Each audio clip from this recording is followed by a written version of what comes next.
2025, baby, it's all about the know. All right. So, like I said, I'm Tanya Ford, and I'm the host and creator of Blended Voices. And I'm just here because it's a lot of things going on right now. Life be life. And like they say, life be life. There's a lot of stuff happening in the world. It's a lot of stuff happening in people's lives. Sometimes a lot of depression and all that. It's stuff happening. So I just want a Blended Voices to be a safe place to come to where we can support each other and inspire each other and uplift each other and help each other because we're all going through something. So that's what Blended Voices is all about. So tonight we have a near and dear subject to my heart, and that's living with pain every day. I am one of the people who live with pain. Now, we're talking specifically today, this is going to be physical pain. Okay. We'll dive a little bit into the mental, but this is physical pain. It's specifically neuropathy and fibromyalgia. That is something that I've learned so much more about in the last few days from these ladies that I've been talking to, and I can't wait to introduce you to them. They're some phenomenal women, been living with this for years.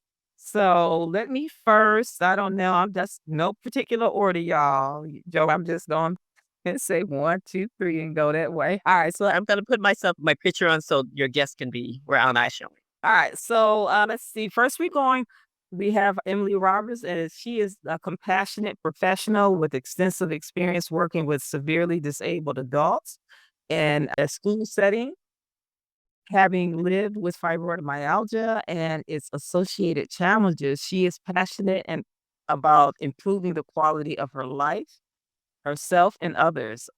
Emily brings resilience, empathy, and a deep understanding of chronic pain and mental health to her work and her personal life. Emily, how you doing? Good. How are you? Oh, thank you so much for coming.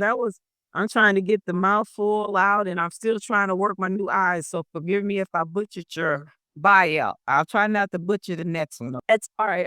Then the next one woman we have here, phenomenal. Like I said, all these women are, you wouldn't even think they were sick because they still so active and they're still out there. They still doing stuff. And that's why I know I have neuropathy. It's not that's the end of life. You still have things you can do. All right. You just have to have a new normal. So this next lady is a little younger, but when I tell you a powerhouse, she is a powerhouse. And that's Simone Scurry. She is a New York native, Atlanta raised. She's 33 years old. She has one son and a partner, educator, fashion designer, model, actress, officiant, and self-proclaimed superhero. Yes, she is. She has a passion for the youth and helping her community.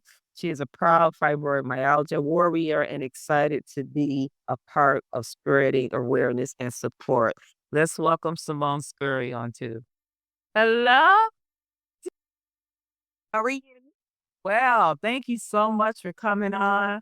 And say, and she's one of the younger ones out of this. So, yeah, they were talking about fibromyalgia, so you get it later in life and that type of stuff. But no, yeah, not the case. But we're gonna talk about that.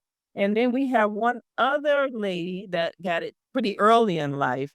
And I'm not, well, she worked in the Child Protective Service for years. Okay. Worked there for years.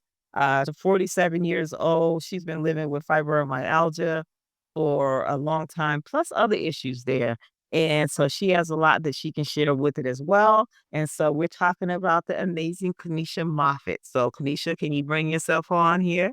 Hello, Kanisha. How you doing today? What's the day for you, ladies? I was grandma today to um grandkids, and Lisa and her son came over too, and so that was all my grands together, and we went sliding down the driveway. A lot of snow still there. Okay. I'm sorry. I live in Georgia. My bad. I know. Oh my gosh. It's how was your day? Did you have a good day? Yeah, I had a great day today. Did a regular day nanny with my nanny share, and then I had a speech therapy client, and now I'm here with you guys. So I had a full day, but great. All right. I appreciate it. Look at this. All she's done. in a day. And when y'all find out what fibromyalgia is and what it affects, y'all gonna be like, me. Okay. Kanisha, how was your day today? You good? You're Sorry. Yes, ma'am. Very chill and relaxed. Hey, that's the best kind of day. That's what we want to do, right? Sure, you want to go and get so.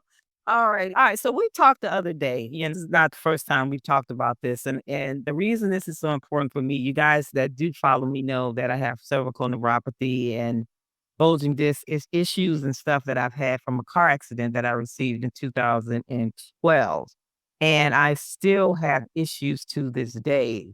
Yeah, neuropathy is no joke. That's the something that you just don't want it. Okay, don't want it. Don't get it. Okay, system nerves and the tingling and the burning and it's I have cervical neuropathy, so it affects my arms and my extremities and my feet and my hands and stuff. And it's so hard. So you trying to get up or trying to do something, and your hand is numb. You have to literally beat my arm or beat my leg to get it to had not have that numbness in it and tingling. Do any one of you guys, is that something that happens with you guys with the fibromyalgia? Emily? Um, yeah, also, but it's in my legs from my arthritis in my back and stuff. But it's the tingling, the burning. You get up from sitting down and you have to get up really slow, or you get up and you're like, oh, they're not holding me up very well. And you have to sit down and start over. Getting out of bed is really hard. I kind of like a drunken sailor a lot of time, take a couple steps right or left. And I don't mean to do that. I'm going to find some dance moves that go with that. It looks a little more normal. There you go. You have to figure out a new normal. There you go. Figure out a dance move with it. I think was that Humpty Hump? They all right. Simone, how about you? Does any of those things affect you with the numbness thing? Absolutely, especially like here in my arms, get it to work. I mean, I might be because I work with children, so I'm doing a lot of lifting. I try to limit it, but it is what it is, especially when I have infants. But that, and most of the time, I can't get it off of myself, and I have to have my partner like it out or squeeze it out. Um, it definitely gets to the point, but I don't necessarily get it so much in my legs. Main problem in my legs is the restless leg syndrome, so it's really just in my arms with that tingling feeling. And you know what? And that's when you just mentioned that, Kanisha, when we talked the other day, you mentioned that restless leg syndrome. And that was the first time I had heard that with the well, it wasn't the first time I heard it. I've heard it before, but when I talked to all three of y'all said the same thing, that y'all had the restless leg syndrome, and I'm like, is this something that goes with, is that something? Did the doctor say? Did you ever ask? Was that some type of connection or anything like that, or? When it first started happening to me, I didn't know what was going on. I thought it was muscle spasms, or I had no clue when mentioned it to my doctor, because of all the medications that I was on. I also thought it was a side effect from that. But then when I stopped taking it and it was still happening, it was just, okay, what in the world is going on? Because it will mostly happen at night when I was trying to sleep, and it would wake up my sleep. So it was just a matter of me having to get up and kind of get out or just move in different positions. It was just nothing that would change or relieve me. And that's kind of what I experienced. And it's like people don't realize. Here's my thing: when you tell people what you're feeling, what was it like when you were going to your doctor and you were telling your doctor that you were having these issues? What did they do, Simone? What was your experience like?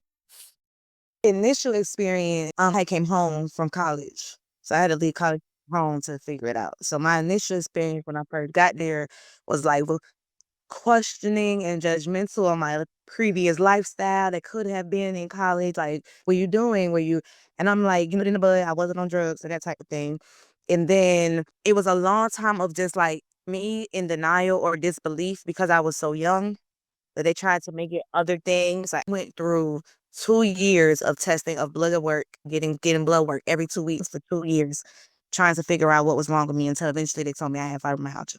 And from my understanding, a lot of people get diagnosed with fibromyalgia by process of elimination. It's not really like a fibromyalgia test, and then you or fail or show certain symptoms for specific tests. It's just, oh, you don't have all the rest of this stuff? Okay, they must have fibromyalgia if you're in chronic pain.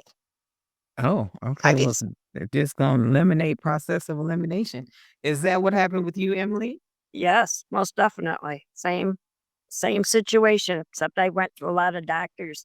They sent me my doctor, whatever, sent me to a lot of different doctors for each thing, like a back, your legs. I went to different doctors for every one, and that was my elimination. But also the blood test, the infusions, all the infusions for um vitamin deficiencies or whatever have you, and just yeah, it was a mess. Yeah, and already bad enough when we go to the doctor. See, I worked in the medical field for years, and so I kind of how to deal with them. If they're not listening to me, then I know how to move on to the next doctor. A lot of times, especially African American women, a lot of times we go to the doctor, they don't listen to us. Not listen. They're not trying to hear exactly what's going on with us. And going in there no insurance to see how quickly they don't treat you and street you is what they call it. But not saying, Emily, that you don't experience that, but you just they don't listen. Well, let me go somewhere else. So, what does a day look like for you living with this pain every day? Well, Kanisha, go with you. What does a day look like for you? Honestly, it's not something that I can wake up and plan anything. I can have appointments, scheduled things on my to-do list, and I wake up and my body is telling me, "Nope, we're not going nowhere. We're not cooperating today," and I'm bedbound, literally. So it's just Mm. I wake up and I'm like, "Okay, today is it gonna be a good day? Are we getting out? Am I gonna be able to be productive?" It's just a day by day thing for me. It's not something that I can plan ahead. Try to no, for me, that's not the case. So if I do feel good, then I'm up and I'm running the heck out of my body, literally to where I'm paying for it later, but at least I feel like I accomplished something. Okay. Do understand that days when I get these headaches with the neuropathy is on the left side, I'm completely down. I just don't call me. I'll call y'all when I'm done. So I know how having severe pain can be. What about you? What does a day look like for you? You be running though, Simone. You got 29 businesses. She got a clothing line. She very skilled. It's how do you, I'm serious. She is always running. I don't. honestly, okay, might be like a little dark, but honestly, I feel like it will come to a time where my body is going to not necessarily shut down, but turn into a different gear to where I'm not able to do everything. So the big part of the start of my day is like telling my is determination. Honestly, saying like can do it. I know it's like I said, I know it's cliche, but like, I can do it. My biggest one for me because I do a lot is like God didn't give me all these gifts for nothing. I try to like not do them or whatever, and I just don't feel complete. So my biggest thing is about time management. My day is about time management, so I make sure that I schedule out times where I'm going to rest throughout the day. Like I said, I work with children, so I know I'm guaranteed a nap time. For the most part, unpredictable, but for the most part, I'm guaranteed a downtime with that. Chose to be an entrepreneur so that I am in control and I don't feel like bad about letting down a company or a classroom or whatever. So I chose to be an entrepreneur. So I kind of control in that area where I can say like, need my downtime. I make sure that everybody around me is aware of what's going on. And then I go for it. I just constantly just tell myself like, you can do it. This disease is not, or this disorder is not the best of you. It's not who you are. All the rest of these gifts is who you are. And then I just really make sure I listen to the people around me, like partner and my mother and my son are very adamant about me resting. So they make sure, like, do rest, okay? Make sure you get your rest. Don't worry about it. I got it. Now my baby, he like, "I do it, I can make it myself." They really and then I have to make sure, like, I'm listen to them because I know that they love me and I know I go too far. And I just make sure that throughout my day, I'm taking those on purpose times and then listening to the people around me so that I don't overdo it. Okay, that's smart advice. Listen to people. One thing I know for sure, if you don't take those breaks, your body will shut you down. Yes. It will shut. It's okay. I'll say, if you don't want to shut down, I'm gonna shut down for you. So you got to listen to your body and listen to people around you. Absolutely, Emily. How's a day? What does a day look like for you besides shoveling out the snow? Yes, I am bragging about it. Ain't no snow here. I only shovel if it's stuff. But Day for you. yesterday I was supposed to do something that I couldn't do. I felt very disappointed. I felt like I disappointed the person that I was supposed to do it with. But then she was coming back saying, "No, I could really use a nap myself and blah." So that it seems to always work out when you can't do something. There's always another time to do it or something like that. But like there'll be a little price to pay for playing with the kids and stuff. But Lisa, my daughter, and Trey, they always say, "No, don't do that. Would you just quit doing that and sit down and stuff like that?" She 'Cause say you don't like to sit down. she Said, don't sit down. You gotta sit down sometime. it's hard to sit down. But luckily, I'm retired, so as if I do boost, I get to choose my bet, which is a benefit too to dealing with pain. Yeah, true. Yeah, I definitely work from home, so that helps out a lot. For people who don't know what fibromyalgia is, um, this is what I read. Now, you guys could definitely tell me you're at, but it says it's a chronic condition characterized by widespread musculoskeletal pain, along with symptoms such as fatigue, cognitive disturbances, and sleep issues. It affects the way the brain processes pain signals, often leading to amplified perceptions of pain. Is that a good definition of fibromyalgia? Think it's general. This is a little general. Is real. Tell me. So, what is? That's the general thing, but what is missing from that? Uh, go ahead. What's missing from that? Oh God. I said, okay, I don't know that it's necessarily missing. I just think that when you read that statement, right, you might get a general like this person is in pain, right? But then you don't get like depth of it is what I meant. And it may be just like a long list of symptoms that I'm referring to, but it's so many other things that come with it. You get anxiety that people don't talk about. You get depression that people don't talk about. You get to where you want to be in this certain healthy lifestyle that you want and you can't necessarily perform it, is a crazy obstacle. People who I know who they can't their diet correctly because for one reason or another, because they're depressed or because their body won't digest things properly, and then it messes up your urinary tract system and your sleep at night and your jawbone and your vision, and it's just a lot. My God, they didn't put all of that on here. Like, jeez, I went to the wrong place. I don't know where we got that little general. It was general. I was gonna say, it wasn't a bad definition. It really wasn't a bad definition. It just was for a beginner. Oh, that's what the it's a phrase for beginners.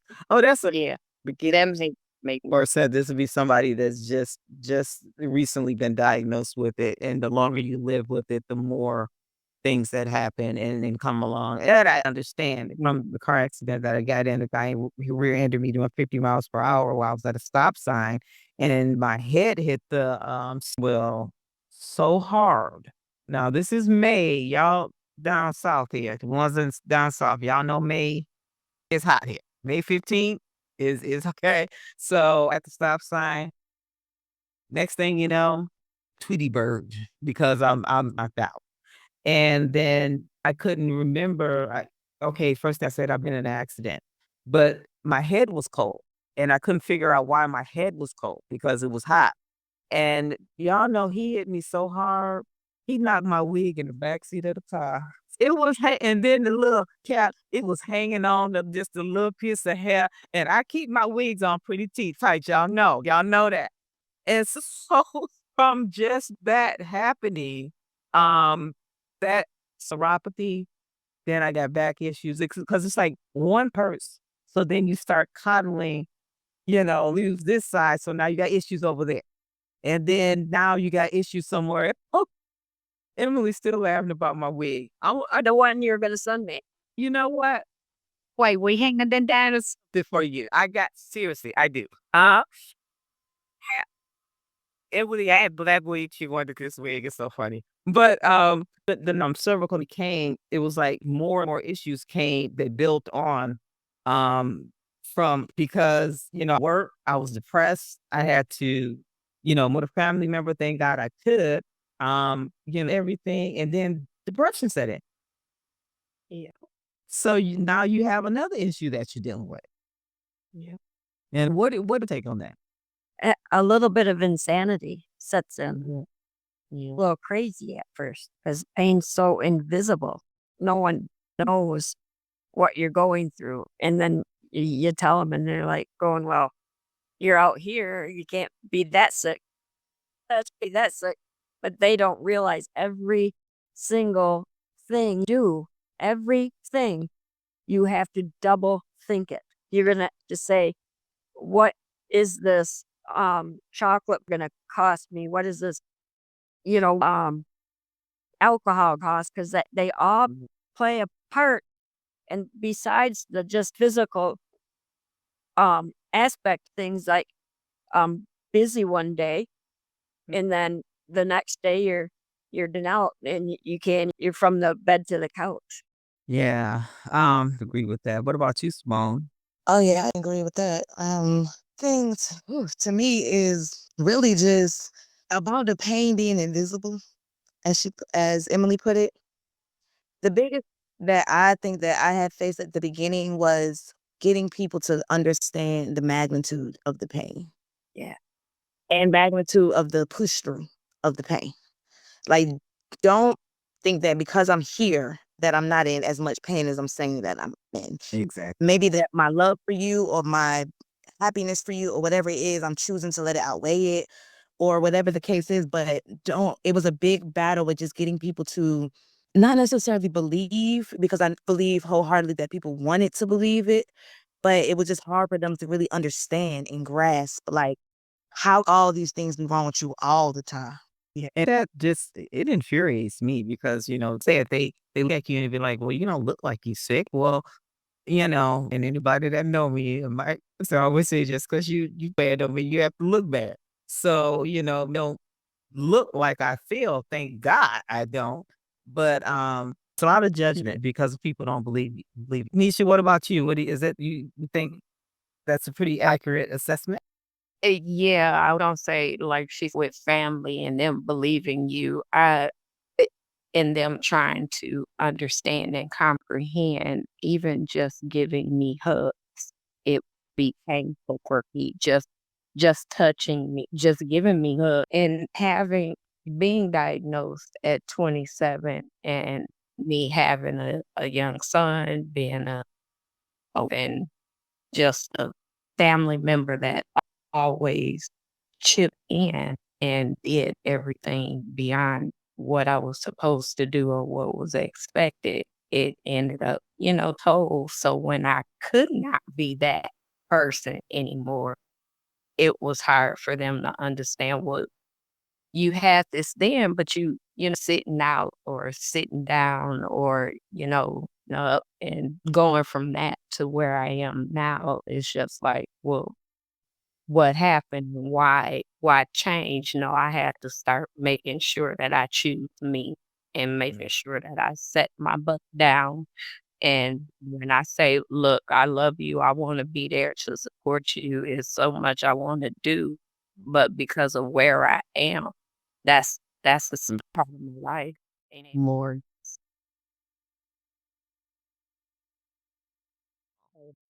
Yeah, you family members that will, like you said, you don't look sick. I have my dad constantly telling me, ain't nothing wrong with you.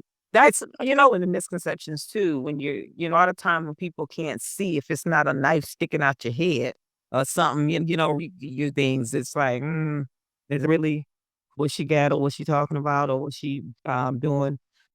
That's just, unfortunately, ill or whatever where we live in the environment. But let the question I have: how do you relay that to family members about the pain that you have and like not come hug you? Because seeing you in a while, they want to just come hug you.